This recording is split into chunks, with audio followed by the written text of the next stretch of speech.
Tate's Revelation.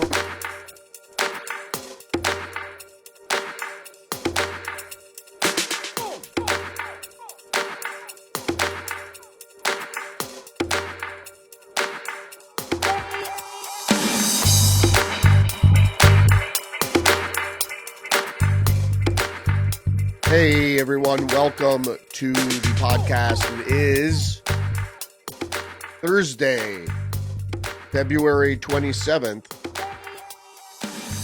Thanks for joining me today. We're going to get into the news in just a second. So, Andrew Tate prepares his return to the U.S. after being unfairly prosecuted and persecuted in Europe, first in the UK and then in Romania. We're going to get into that and the budget bill coming up. Among other news, got over 30 headlines to get through. I think it's like 34. And I promise I'm not going to digress and blather on about shit. Don't forget to engage the channel, like, subscribe, leave a comment, share the podcast. All right, let's get into the news.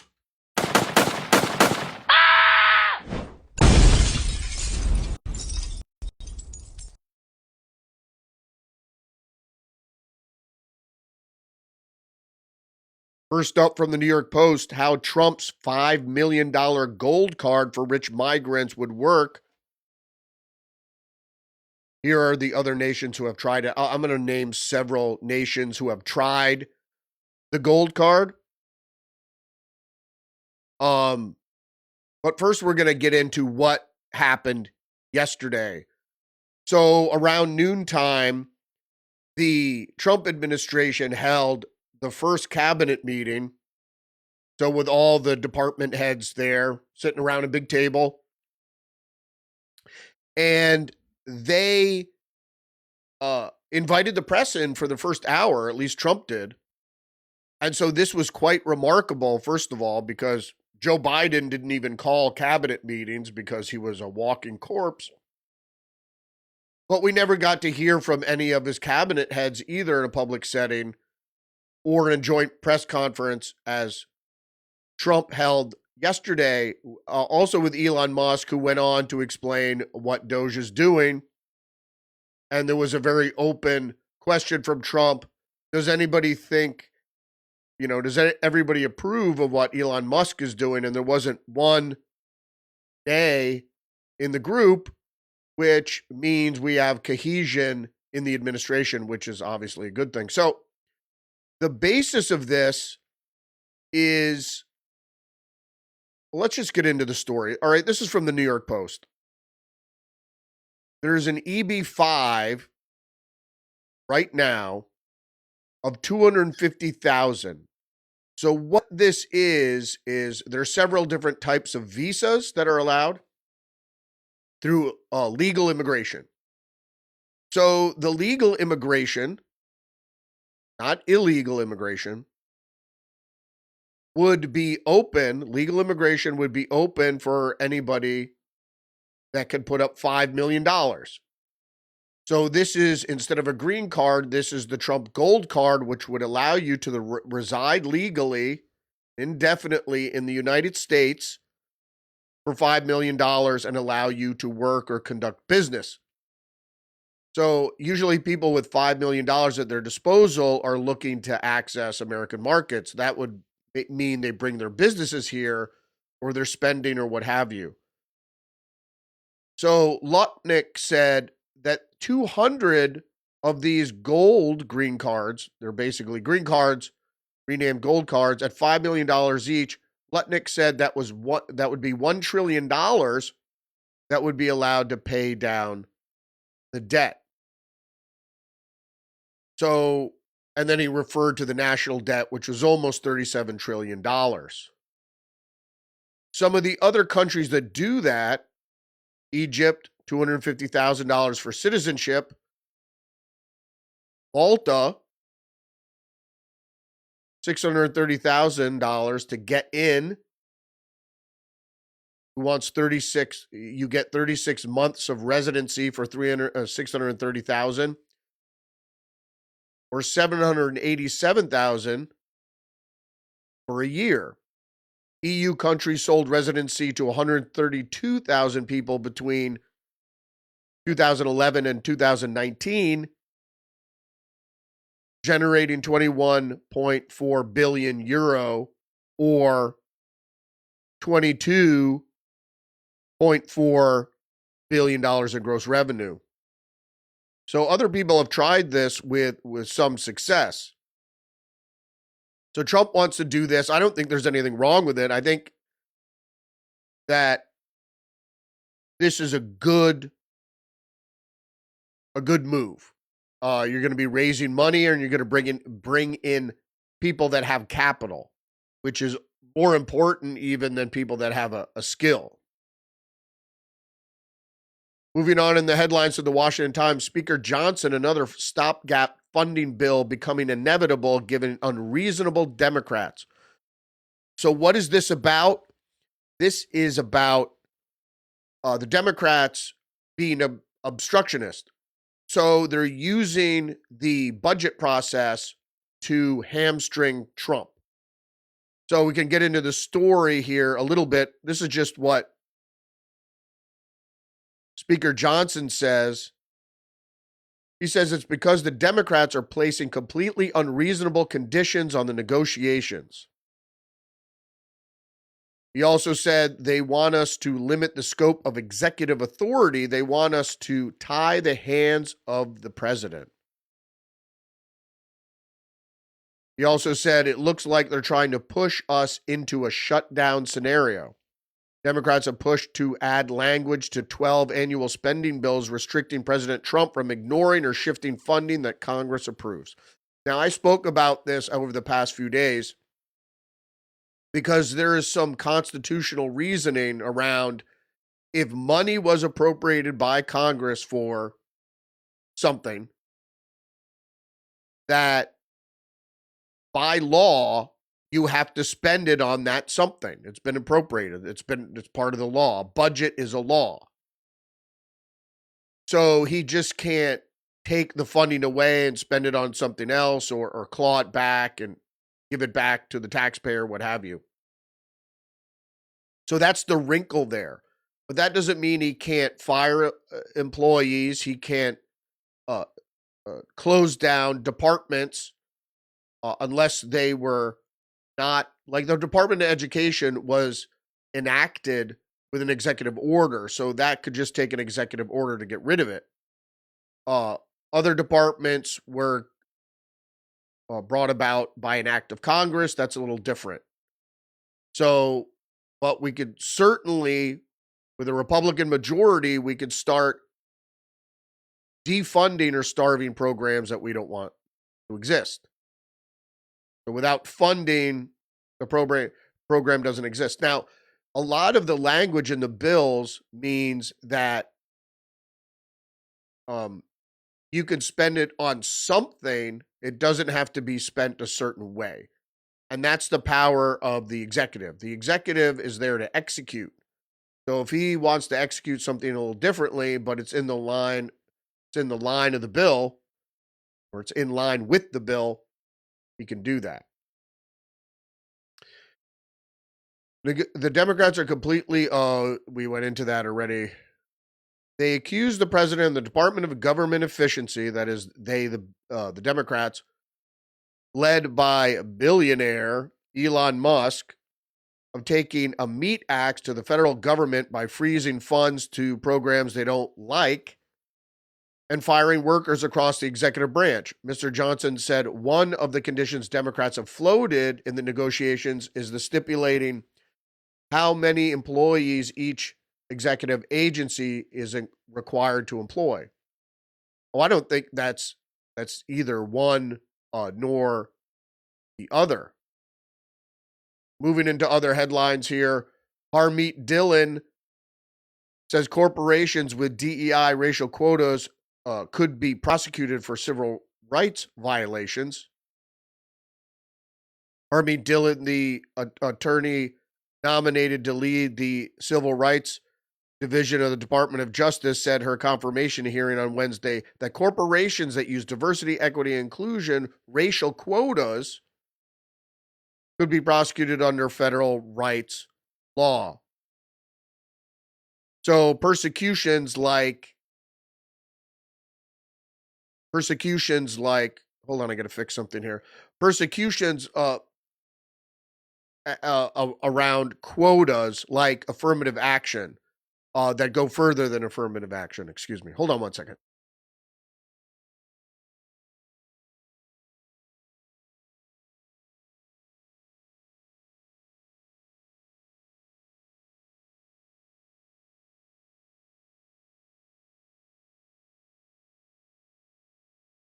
All right, sorry. So I like Harmeet Dillon, and I was interested in seeing her head of the RNC when the whole dust up with Ronna McDaniel began about not properly funding MAGA candidates in 2020. So I like her as being in her role as an attorney with the Civil Rights Division, because she puts individual liberties first and foremost. So what civil rights is basically is ensuring the individual rights that belong to everyone are awarded for people that are marginalized. Awarded. They're not really awarded as much as they are upheld. All right. So there is this California Congressman, Ro Khanna, and Fox News is reporting that he calls out failure of leadership in Democrat Party with no plan beyond win by default. The Democratic congressman said his party has no clear vision beyond opposing President Trump.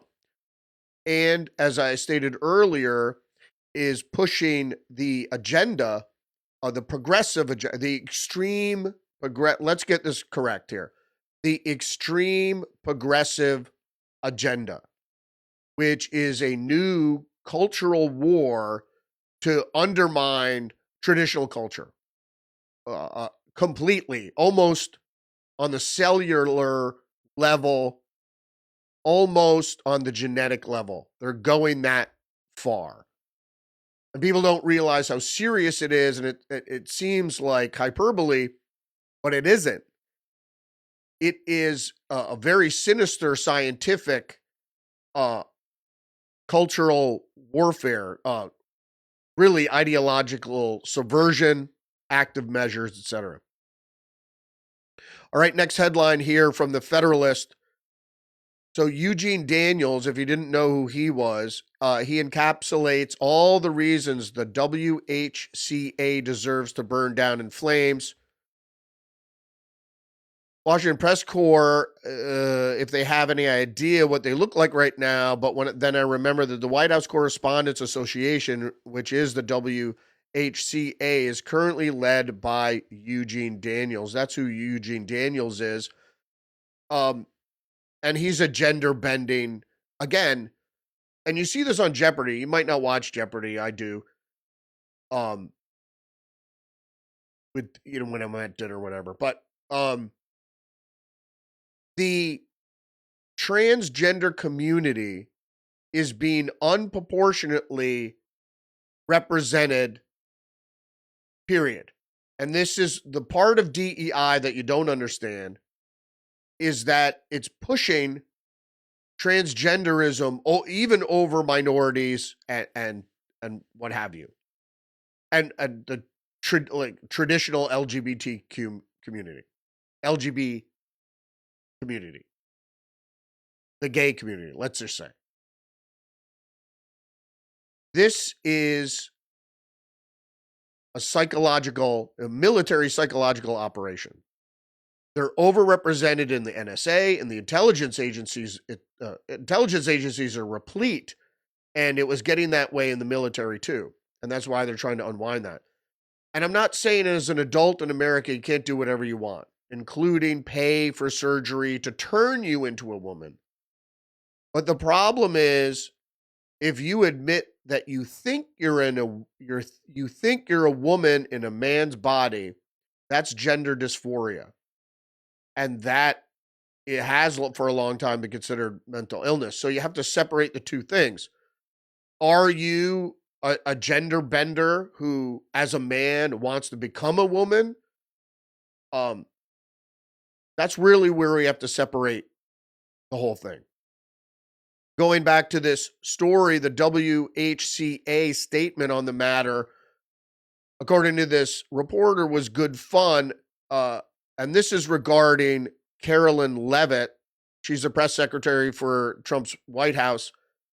Said that no longer will the WHCA be naming or deciding who gets to be in the White House press pool, which, obviously allows access and questions for the president, that the White House is going to decide. And I think, although I don't like that idea as a journalist, I do like that idea now, because if you've heard of corporate capture, that's what the WHCA is. They're the gatekeepers that are being, that are involved in who gets to ask the questions.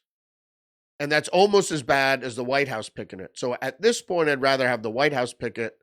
I really think there should be an independent institution that decides, because we all understand now here that legacy media is corporatist propaganda, or corporate fascist propaganda, if you want to involve the government in there, which we should. All right, so going back to this story, this moves tears, said Eugene Daniels in the statement from the WHCA. This move tears at the independence of the free press in the United States.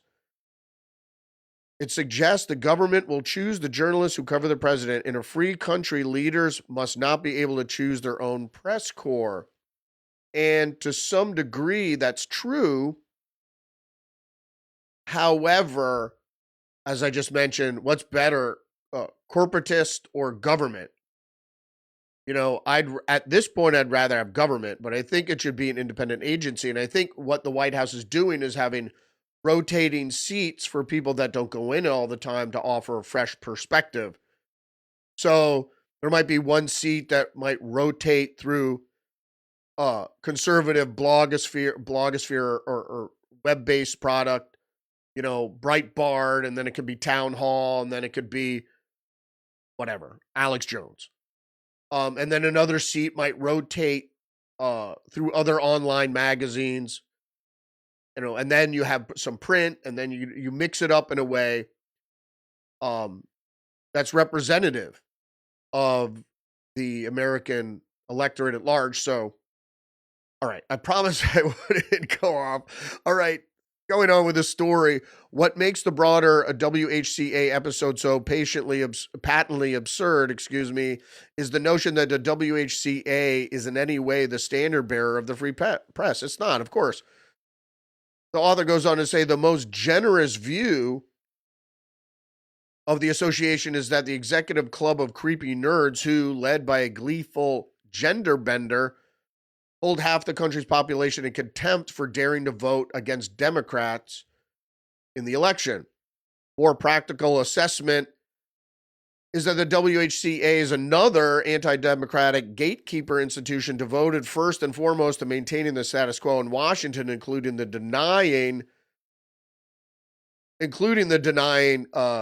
dying media's influence in dictating the bounds of the political discourse. Having Eugene Daniels is a decadent figurehead in Washington's media way of signaling its disgust for the rest of the country. Particularly traditionalism. The next headline up is from Deadline. Back in the media sphere, Jeff Bezos exerts more control over the Washington Post opinion, says focus will be on personal liberties and free markets. So if you didn't hear, Jeff Bezos and his CIA mouthpiece, the Washington Post, are not to be trusted, first of all. I usually feature Washington Post articles during my podcast, so it's not like I'm against their reporting, but like the New York Times, it's the way they characterize the facts to mislead you instead of making the correct conclusions about what the facts necessarily mean. All right, so Jeff Bezos is now, as many business leaders and politicians see which way the wind blows, and then they go that way. So he's just looking at the landscape and saying, well, the majority of Americans are more interested in personal liberties and free markets and not so much interested in a progressive foot stamping and temper tantrums. So let's get into some journalism. Let's talk about journalism and not all this other stuff about. And I'm not saying that shows can't, use opinion, but you have to separate the two. All right, let's get into a news story by the New York Post. Fired CBS News reporter Catherine Herridge reveals photos of files on Hunter Biden COVID origin seized by the network, CBS, in an attack on investigative journalism. So, the Trump administration and their press secretary decided on trying to level the playing field in the White House press room. And because we know the corporatists like CBS, the Columbia Broadcasting System, overtly, just like the Biden administration and the social media companies, overtly censor. They censor their employees, and they censor anything they can that's outgoing. They either keep it out of the paper or put it on the back page, or they ask their friends in social media not to let it trend, et cetera, et cetera. But this article is, if you don't know who Catherine Herridge is, she has been a military and intelligence correspondent for Fox News for many, many years. And then she went for the dough and she went to CBS. They gave her a huge contract. But then she wanted to keep reporting and they didn't let her. First, she was developing information on Hunter Biden and the COVID origins. And not only did CBS said, we're not reporting that they took all her stuff. They did return it later, but that's pretty serious. Seizing the notes of a reporter, not just saying, hey, we can't run that story. Because then she said, well, I'm going to quit. And then she was fired. And now she's releasing, after she was fired a year ago, now she's releasing the story. So the article goes on to say, fired CBS News reporter Catherine Herridge posted photos and confidential files seized by the network. Sensitive reporting about COVID-19 origins and Hunter Biden. The award-winning investigative journalist who was dismissed last February, last year, that's right, as part of a wider layoffs by embattled parent company Paramount Global.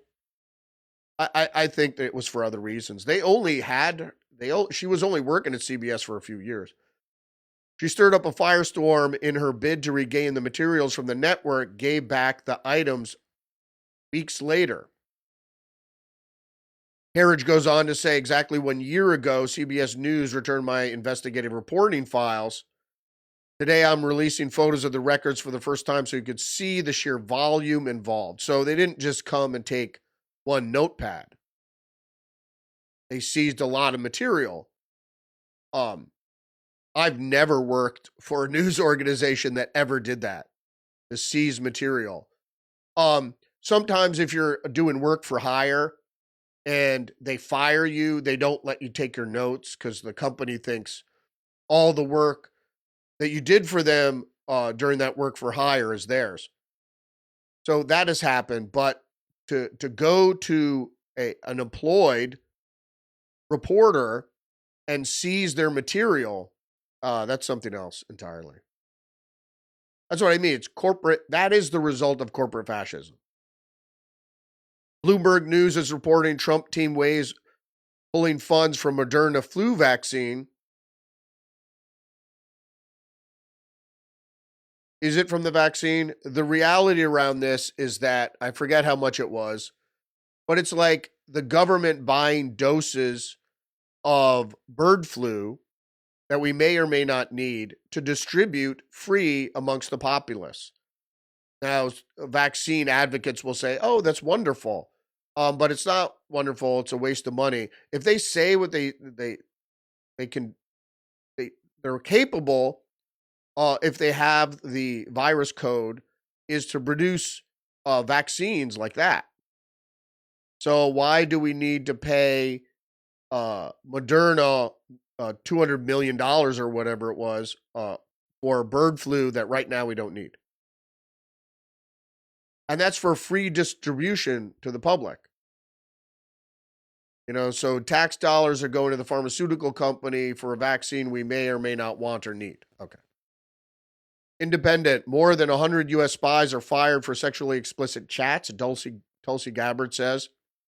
I think she was on, everybody's taking this from Jesse Waters' show. She was on there yesterday, and she was talking about that. We have a number now, 100.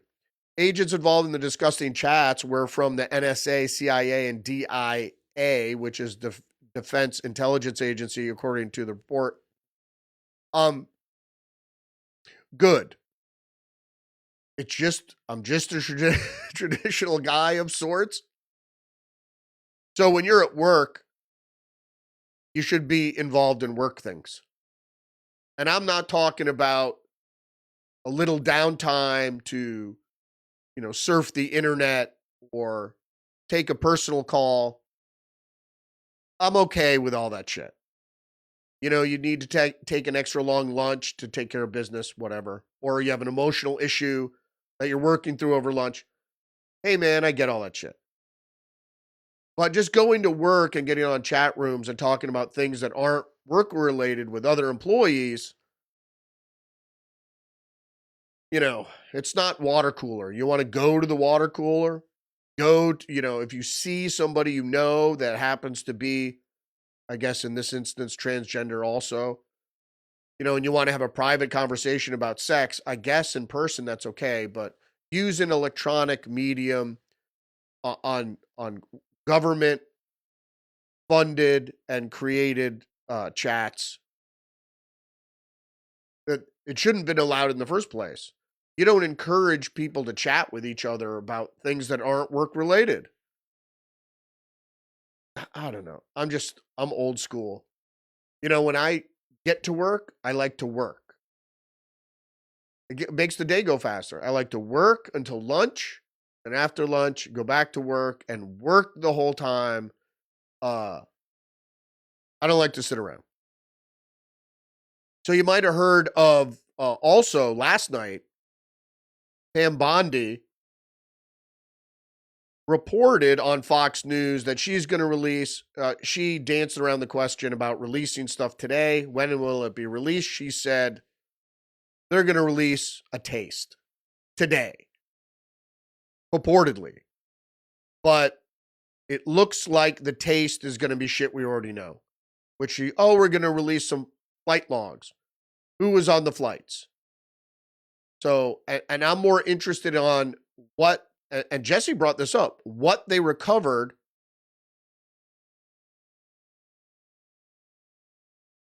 at Epstein Island. Because apparently the FBI left with hard drive after hard drive after hard drive of illicit material. So that should at least be detailed publicly. Not necessarily, you don't have to show the pictures. We found 7,000 hours of pornographic material involving children, video involving children, 12,632 pornographic images of children, et cetera, whatever they found. Dog collars, lube. We don't have to see it, just detail what we found. So they have a lot to do. They have a lot to do. The article goes on to say, yep, it was on Jesse Waters, and she just teased it. It's not important. One American News, Trump threatens legal action against authors using fake anonymous sources to publish falsehoods about him. That's going a little far, even for One American News. Trump said, as a president who is being given credit for having the best opening month of any president in history, quite naturally, there comes some fake books and stories with the so-called anonymous or off-the-record quotes. At some point, I'm going to sue some of these dishonest authors and book publishers or even media outlets in general to find out whether or not these anonymous sources even exist. And this is what I've said often about anonymous sources is anonymous sources can be fake. You don't know. Are they fake? Could they be fake? They might be fake. Not saying they aren't fake.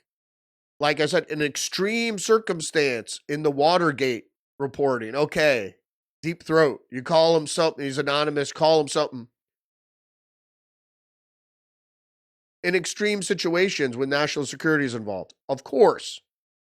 But now every news outlet is, anytime they report on the administration, it's always some hidden person, and you can't do that. They are made up defamatory fiction, says Trump. And a big price should be paid for the blatant dishonesty. I'll do it as a service to our country. Who knows? Maybe we'll create a nice new law, Trump added, regarding the slander. Now, who knows? The reason journalism is because other news outlets and the public can follow your reporting. So if you said John King, owner of, so-and-so gun store, said XYZ and about so-and-so, you could go to the gun store and talk to John King and say, John King, I read in yesterday's paper that you said this. Is this true? And he might say no, or he might say yes. People have to follow up with the news. I mean, people hear shit on X and they don't even Google it to see if it's true. Wall Street Journal is reporting Trump reverses course on Venezuela, revoking Chevron oil license. The move was triggered by the president said was a failure by Caracas to accept deportees and make democratic reform. So Maduro was trying to negotiate with Trump. So he originally said he would accept the deportees. Now he says now they get involved in an oil deal. And Maduro says, no, I'm not taking deportees in the course of negotiations. Now we're not taking deportees. So he's putting that back on the table. And Trump hates shit like that. He goes, we already had a deal on this. The Democrats do that all the time when they're doing legislation.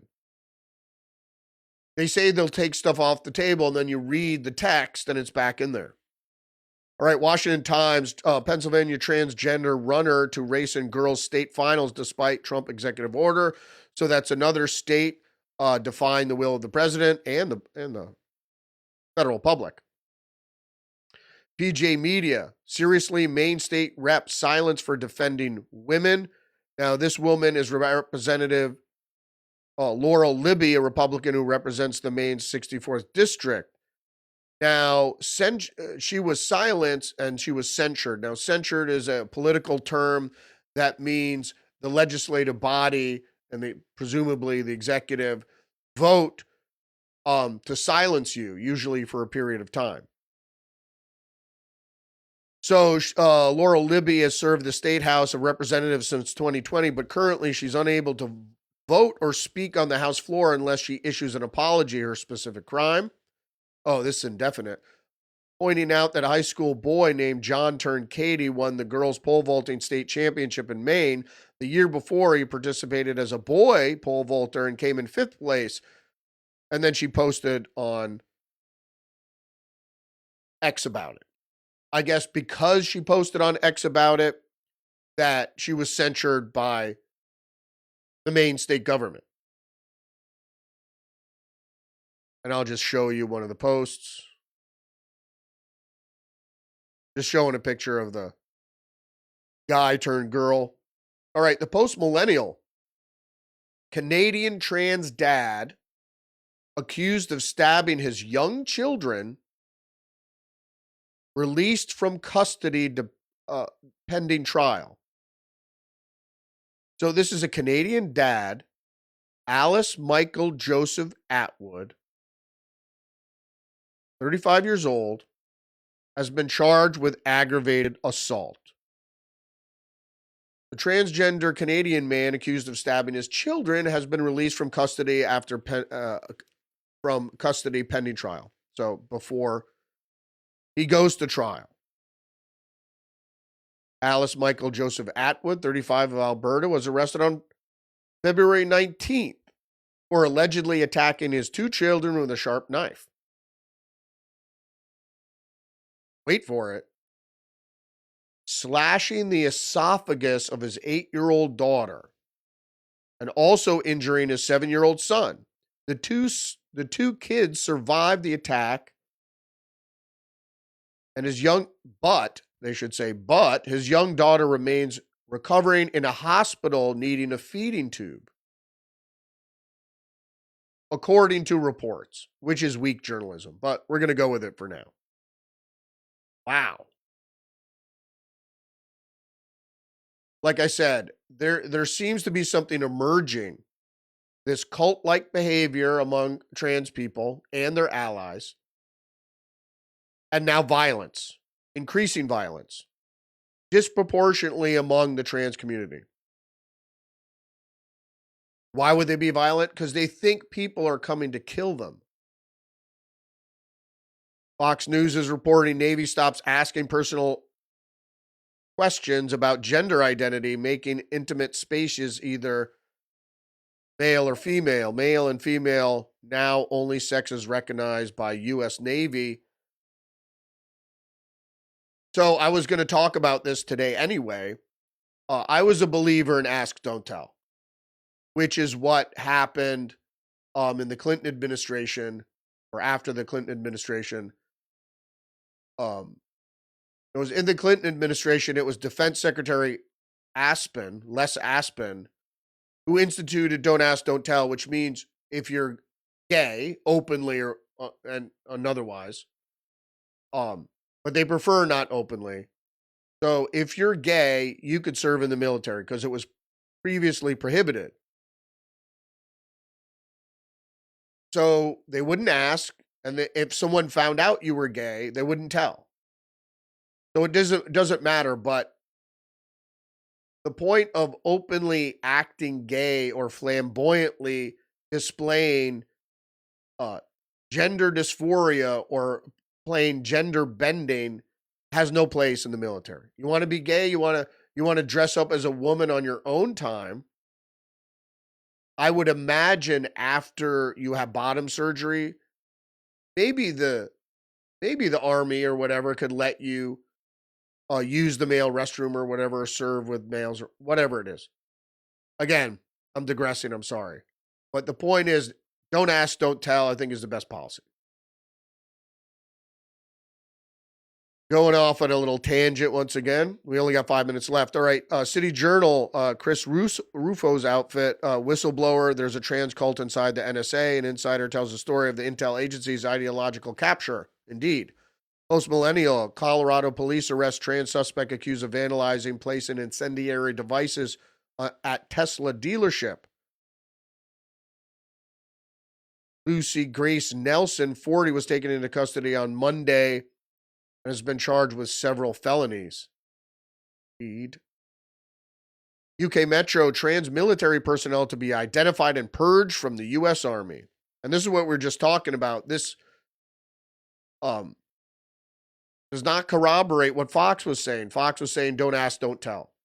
But if you want to be openly trans and parade around in a dress or access women's restrooms, that won't be allowed.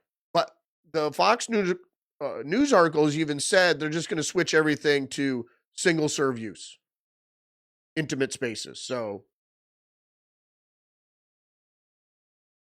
The Metro says trans U.S. troops will be separated from their fellow cisgender service members unless they receive an exemption. Pentagon effectively bans trans people from joining or serving the military. They're going to create a procedure to identify and diagnose personal people with gender dysphoria and expel them by June 25th. So it goes into the fact of what I was explaining earlier, and that I just reaffirmed in a better policy, whether or not you're gay or not.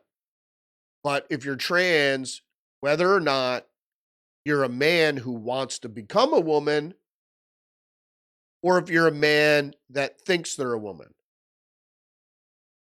There are two things there. And it's a simple discrepancy, but it makes the difference because if you think you're a woman and you're actually a man, that is dysphoria, and dysphoria is a mental illness. All right.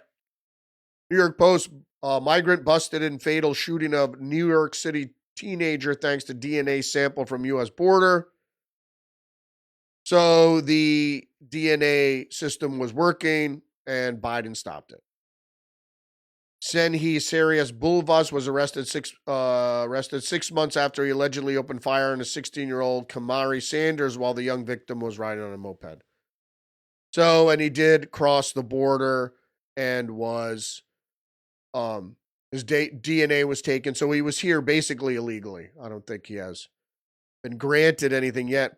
Police finally reached a breakthrough earlier this month when DNA from clothing pinged a match to a DNA collection by CPB in Laredo, Texas, back in December of 2023. So it was that guy. National Review, U.S. funneled $122 million to charities tied to designated terrorists, congressional testimony reveals.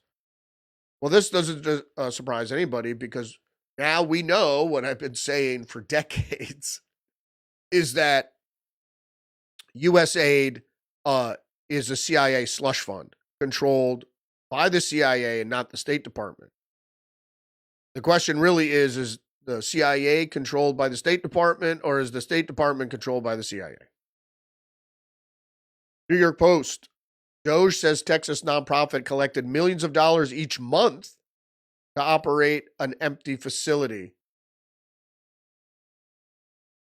U.S. Customs and Immigration Enforcement employee and Biden transition team member joined Family Endeavors in early 2021, where they helped the organization secure a sole source HHS contract for overflow housing from a licensed care facilities. Payments continue with national licensed facility occupancy now below 20%. HHS was able to terminate the contract, saving taxpayers $215 million annually, the Post on X states. It's my understanding, I don't think it was in this story, it was my understanding that the facility, overflow facility, was migrant related. But there's some discrepancy because it's HHS. It's supposed to be for overflow facilities of A, hospitals, or B, nursing facilities. Post-millennial USDA secretary moves to withhold food stamps from illegal immigrants. It's essential. We all use available legal authority to end any incentive in FNS benefit programs that encourage illegal immigration. So they're talking about SNAP, which is they don't have actual food stamps anymore. They have little cards, credit cards with SNAP funds. So the secretary, Brooke Rollins, on Tuesday announced that she has directed officials to carry out Trump's executive order banning illegal immigrants from receiving taxpayer benefits, including food benefit program. Nice. I mean, people shouldn't starve, but there are soup kitchens. Well, a lot of soup kitchens run on federal funding too, so they should be removed. There was no one feeding, let the NGOs, without U.S. aid funding, the NGOs in the Darien Gap in Darien, Panama, Let the migrants go back there, and the NGOs, without federal funding, can fund to feed the people all they want. National Review Judge Jackson will drag her feet for at least 3 more days in thwarting Trump's firing of special counsel Dellinger. So this story is about the Jack Smith team and the special counsel. He wants to bar them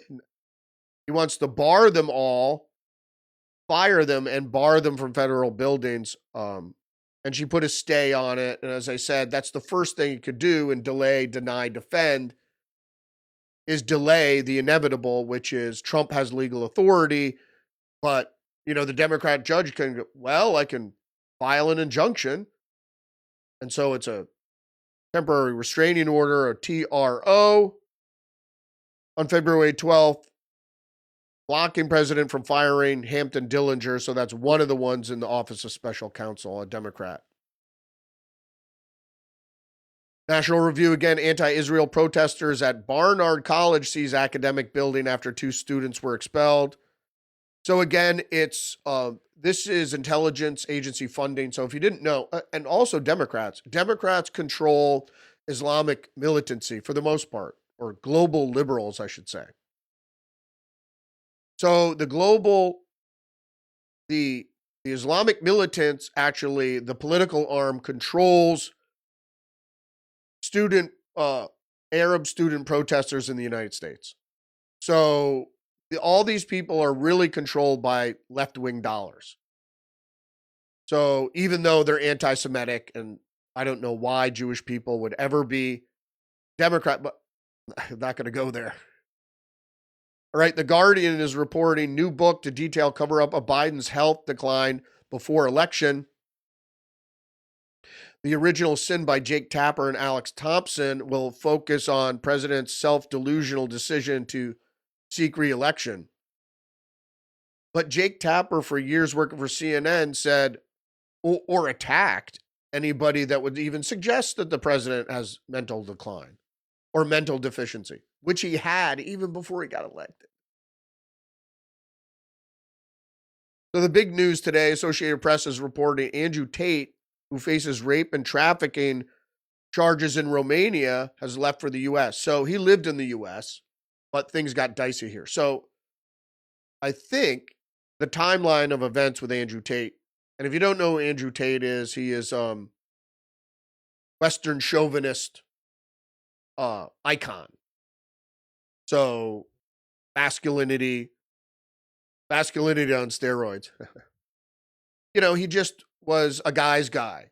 He liked fast cars. He liked making money, looking good, working out, having beautiful women around, whatever. So he was charged with trafficking, sex trafficking. It's not sure if that were the case. In many countries, including Romania, but in many countries, even the U.S., and this is with the immigrant community most of all, they are people, men, who recruit women to do OnlyFans. And then they get a cut of setting it up. They have the technology and whatever. And then they give the girls a cut. That's not sex trafficking. If they come to your house willingly and leave, for the most part, willingly, as employment to go and video themselves in a room using sex toys, whatever, that's all he did. The other stuff from him in Britain, I think that was more contrived, along the lines of Julian Assange. Everybody that goes up against the deep state or the establishment hard enough is going to end up with some sort of rape charge. You saw what they did to Pete Hegseth. One American News, Indiana man charged after threatening to murder Elon Musk and parade his corpse through the street. Good. In all reality, I think that threatening government officials, most of all, but also just people in general, should be taken more seriously and people should be arrested. It wouldn't hurt anybody to put them in jail for a couple days. just to scare the shit out of them so they won't do it again. Texas child who was not vaccinated has died of measles, the first in the U.S. in decades. This is also a psyop. I think this outbreak was instigated, and they had to have a kid die. So they think people will take this seriously, but I think that the reality is it's migrants who brought the measles in the first place, and the people that got sick and the girl that died were recent immigrants. That wasn't because they weren't vaccinated because of RFK Jr. or his beliefs. They weren't vaccinated because they're new to the country, and where they came from, there wasn't a vaccination schedule. The UK Telegraph, Wuhan COVID lab planning ominous new bat experiments. Experts warn the proposals are worrying, similar to those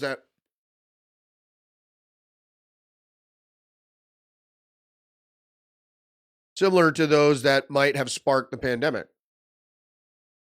Well, people have to realize, first of all, it's the virus, the new coronavirus, the novel coronavirus, was not exactly the same one, but those novel coronavirus gain-of-function research experiments were actually done here, originating in Chapel Hill, North Carolina. Actually, some of it was moved to Canada before the samples were taken. And that's taken as loosely because they actually had a CCP scientist over here at Chapel Hill doing the experiments with them. So, but there's also been a lot of espionage. My thought is the actual COVID virus from the pandemic could be more than likely have been stolen from a BSL-4 lab in Canada. There is some evidence to suggest that.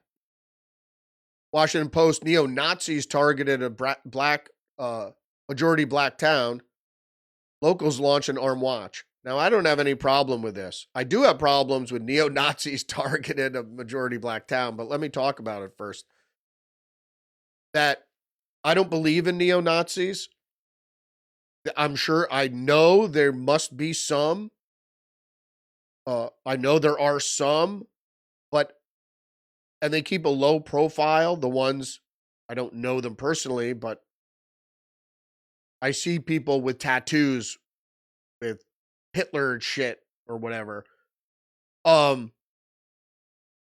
guess they're Nazis, but I don't imagine they'd all get in a truck and go and terrorize a majority black town and put out flyers and walk around masked and threatening in a threatening manner and pick up trucks.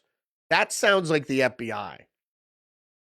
That doesn't sound like neo-Nazis. And so now the black community there are patrolling the streets with guns. Good for them. I'm all for that. I think local militias should be legal, highly regulated. So I don't have a problem with the black community militia members in the streets with guns, especially if they don't have a police force. You have to balance the whole approach. So I don't think, I think the neo-Nazis are fake, and to terrorize a black town, what purpose does that serve? I don't believe it. I know one thing, that the intelligence community is replete in these little areas of supposed white supremacy, whether it be Idaho or Texas or whatever.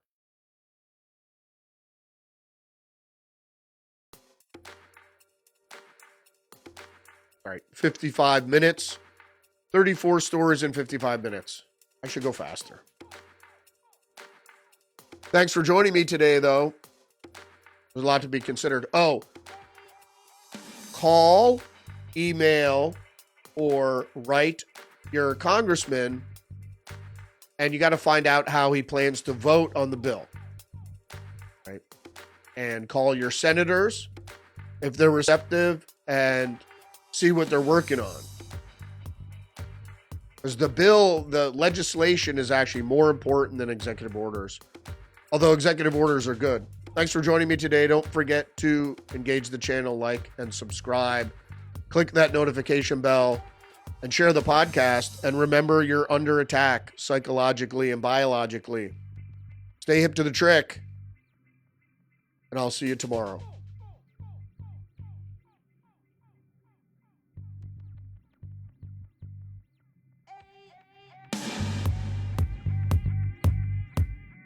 I'm Donald Trump, and I approve this message.